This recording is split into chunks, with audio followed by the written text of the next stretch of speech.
जी नमस्कार, लखनऊ नामा YouTube channel में आप सभी का बहुत-बहुत स्वागत है। इस वीडियो में हम आपको जानकारी देंगे लखनऊ विश्वविद्यालय के MSc botany, MSc plant science, MSc microbiology के एंट्रेंस एग्ज़ाम के बारे में कि कैसे सवाल पूछे जाते हैं, प्रीवियस ईयर में कैसे क्वेश्चंस आए थे।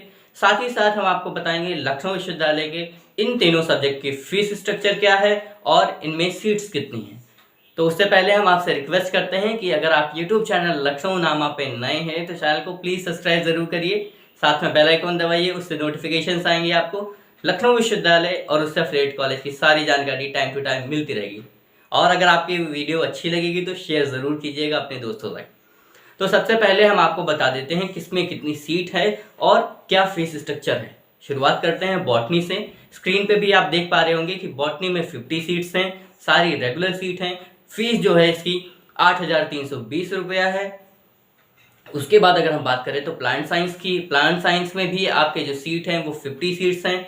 वो सेल्फ फाइनेंस कोर्स है, उसकी जो फीस है वो 28,000 कुछ रुपया है पर सेमेस्टर। और इससे पहले जो मैंने बताया रेगुलर की, वो भी पर सेमेस्टर ही है। अब बात करें माइक्रोबायोलॉजी की, तो माइक्रोबायोलॉजी में आपकी 35 सीट्स हैं और उस 35 सीट्स का जो फीस स्ट्रक्चर है पर सेमेस्टर आपका 28,000 समथिंग है। स्क्रीन पे भी आप देख पा रहे हैं। क्या इन सारी सब्जेक्ट का एंट्रेंस जो है आपको एक साथ देना होगा या अलग अलग करके देना होगा, इसका भी मैं जवाब दे देता हूँ।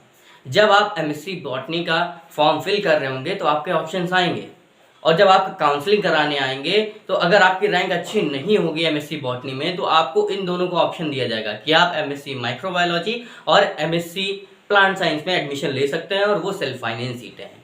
तो एक ही फॉर्म के थ्रू आप 3 सब्जेक्ट में, मतलब MSc microbiology, MSc botany, MSc plant science, इनमें एडमिशन ले सकते हैं। और उस एक जानकारी आपको मैं देना चाहता हूँ कि एमएससी प्लांट साइंस और एमएससी बॉटनी की जो क्लासेस हैं वो एक साथ चलती है और दोनों का सिलेबस भी बिल्कुल सेम है। ये मैं नहीं, ये डिपार्टमेंट में जो स्टूडेंट पढ़ रहा है उसने बताया। और कैसे तैयारी करनी है, क्या इंपॉर्टेंट चीज़ें हैं जो आपको पढ़नी है, क्या प्रीवियस ईयर में बहुत सारे इंपॉर्टेंट क्वेश्चंस आए थे, वो सारे इसी डिपार्टमेंट के स्टूडेंट है सत्यम जायसवाल, वो आपको बताएंगे कि कैसे आपको पढ़ना है। थोड़ी आवाज़ उस वीडियो में थोड़ी स्लो है, लेकिन आप ईयरफोन यूज़ करेंगे तो आपको बेटर आवाज़ आएगी। Thank you. Hello friends, myself Satyam Jaiswal and I am here to clear your all doubts regarding syllabus and strategy of MSc Botany entrance exam for Lucknow University। तो जैसे कि इस video की स्टार्टिंग में विकास भैया ने आपको सीट्स, प्रोग्राम और फीस स्ट्रक्चर के डिटेल्स सारे बता दिए होंगे, तो मैं इस पार्ट में केवल मैं सिलेबस और स्ट्रेटेजी के बारे में डिस्कशन करूँगा। ओके, तो स्टार्ट करते हैं सिलेबस से। तो देखिए, मैं इस वीडियो में केवल शॉर्ट वीडियो है, तो इसमें केवल मैं आपको एक रफली आइडिया दे पाऊँगा कि कैसे आप लोग का जो एंट्रेंस है वो इजी हो जाए क्रैक करने के लिए। ठीक, तो अगर बात करें सिलेबस की, तो जो बीएससी लेवल पे आपने जितना भी पढ़ा है बॉटनी रिलेटेड, तो आपको सारे तो पढ़ने ही पढ़ने हैं। केवल मैं कुछ इंपॉर्टेंट टॉपिक्स के नाम बता देता हूँ जिसको आप लोग और ध्यान से पढ़ लीजिएगा, जिससे कि ज़्यादा क्वेश्चंस मतलब बेसिकली एंट्रेंस में पूछे जाते हैं। ठीक, तो बात करें अगर सिलेबस की, तो सिलेबस तो अभी मैंने बता दिया कि भाई जितने भी सभी यूनिवर्सिटी के सिलेबस, चाहे वो सेंट्रल यूनिवर्सिटी हो चाहे वो स्टेट यूनिवर्सिटी हो, सबके सिलेबस सेम होते हैं। केवल डिफरेंस होता है तो क्वेश्चन के लेवल में डिफरेंस होता है, बाकी सिलेबस में कोई डिफरेंस नहीं होता है। अगर आप बॉटनी से एंट्रेंस दे रहे हैं तो पहले तो आपके माइंड में बॉटनी नाम लेते ही कुछ टॉपिक एकदम क्लियर हो जाने चाहिए कि वो पढ़ने ही पढ़ने हैं। एनजीओस्पर्म पढ़ना ही है, पढ़ना एकदम इम्पॉर्टेंट है। लोअर बॉटनी तो पढ़ना ही पड़ेगा आप लोगों को, प्लांट फिजियोलॉजी पढ़ना ही पड़ेगा, सेल बायोलॉजी पढ़ना पड़ेगा, जेनेटिक्स तो पढ़ना ही पड़ेगा। ठीक, तो ये कुछ टॉपिक्स हैं जो कि आपको पढ़ना ही है। ठीक, अब मैं इंपॉर्टेंट टॉपिक्स के कुछ नाम ले लेता हूँ, जैसे कि इकोलॉजी, देन आपका प्लांट फिजियोलॉजी, देन आपका angiosperm, then fungi, algae, molecular biology, genetics, cell biology और जिम्नोस्पर्म, और आपका बायोकेमिस्ट्री और एनाटॉमी। तो अब इकोलॉजी में क्या पढ़ें, इकोलॉजी में आप डेट्स देख लीजिए, टाइम देख लीजिए, डेट्स टाइम टाइम नहीं, डेट, फुल फॉर्म और जो भी टर्म्स हैं, टर्म्स बोलना था मैंने, टाइम बोल दी। तो जो भी टर्म्स है, जैसे इकोटोन क्या होता है, इकोफिन क्या होता है, और इको टाइप क्या होता है, इकेट्स क्या होते हैं, इकोलॉजिकल नीश क्या होता है, ये सब जो भी इंपॉर्टेंट डे हैं वो याद कर लीजिए। World environment day, world soil day, या वर्ल्ड कंजर्वेशन डे, या जितने भी डे हैं सब आपको वो याद होने चाहिए। एक्ट, कौन सा एक्ट किस डेट पे हुआ था, इम्पोर्टेंट इवेंट्स, फुल फॉर्म्स, और कंजर्वेशन पढ़ लीजिए, इकोलॉजिकल सक्सेशन पढ़ लीजिएगा, और पॉपुलेशन, पॉल्यूशन, और एक इसमें इकोलॉजी पोर्शन में ही एक रॉन्गर क्लासिफिकेशन आता है, उसको पढ़ लीजिएगा। कैरिंग कैपेसिटी देख लीजिएगा। बात करें अगर प्लांट फिजियोलॉजी की, तो फोटोसिंथेसिस, रेस्पिरेशन और प्लांट हार्मोन्स पढ़ लीजिएगा। फोटोसिंथेसिस और रेस्पिरेशन के साथ तो प्लांट हार्मोन भूलिएगा नहीं। सबके सारे टाइप्स के जितने भी टाइप्स हैं, ऑक्सीजन, जिबरेलिक एसिड, और आपका साइटोकाइनिन, इथाइलिन, एब्सिसिक एसिड, इन सब के फंक्शंस पढ़ लीजिएगा। बात करें एंजियोस्पर्म की, तो एंजियोस्पर्म में आप भाई क्लासिफिकेशन तो पढ़ेंगे ही पढ़ेंगे, एल्गी हो या फंजाई हो या जो भी, अगर बॉटनी है तो इसमें क्लासिफिकेशन पढ़ना ही पढ़ना है भाई। पेंथामुकर क्लासिफिकेशन देख लीजिएगा, हर्शिंगसन, तख्तजान, एंगुलर प्लांटन का, ओसवाल्ड टिप्पो का, इक्लर्स का क्लासिफिकेशन देख लीजिएगा, और एल्गी फिश और स्मिथ का क्लासिफिकेशन देख लीजिएगा। और एंजियोस्पर्म की बात करें तो इंपॉर्टेंट फैमिलीज है, फैमिलीज के साइलेंट फीचर, ज़्यादा डिटेल नहीं पढ़ने की जरूरत है, केवल सरफेस, मतलब कि आप केवल अगर उसका प्लेसमेंट और उसका आइडेंटिफिकेशन फीचर और स्पेशल कैरेक्टर और इम्पोर्टेंट जनरा केवल याद रखिएगा इन फैमिलीज़ के।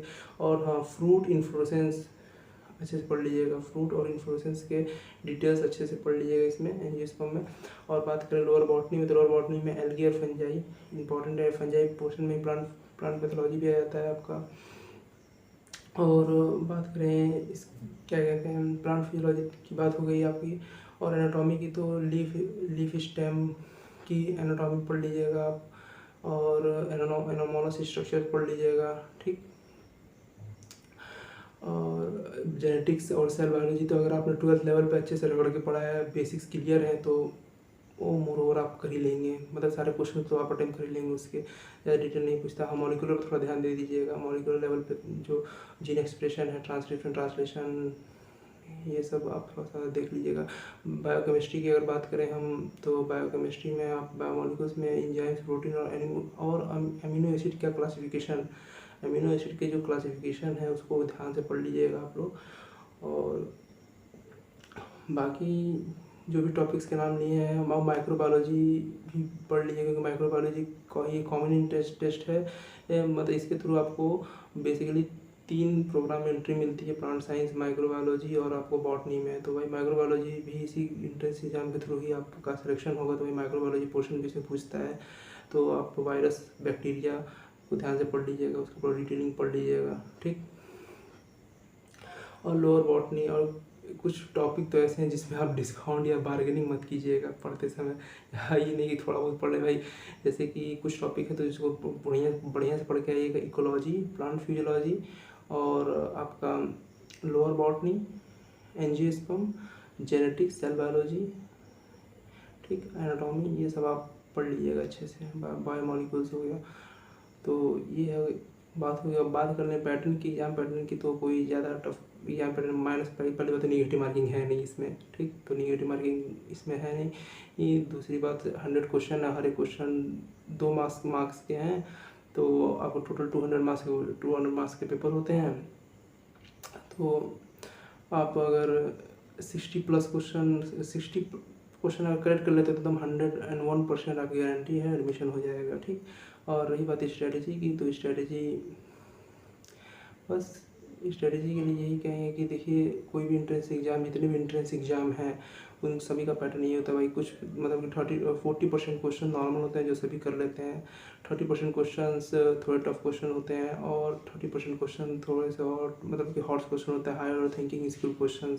तो आपको केवल सिलेक्शन लेना है, तो सिलेक्शन के लिए आपको मतलब 60+ क्वेश्चन के 60 क्वेश्चन आपने अगर करेक्ट कर लिया तो आपका सिलेक्शन हो जाएगा। तो जितने भी एस्पिरेंट अगर इस वीडियो को देख रहे हैं, तो उन सबको मेरे बेस्ट विशेज़। तो all the best for your entrance exam. और अगर और कोई डाउट है आपकी, इंट्रेंस से रिलेटेड, तो आप नीचे कमेंट बॉक्स में ज़रूर टाइप करें। मैं हर एक बच्चे के जो भी डाउट्स होंगे उसको क्लियर करने की कोशिश करूँगा। So thank you. जय हिंद।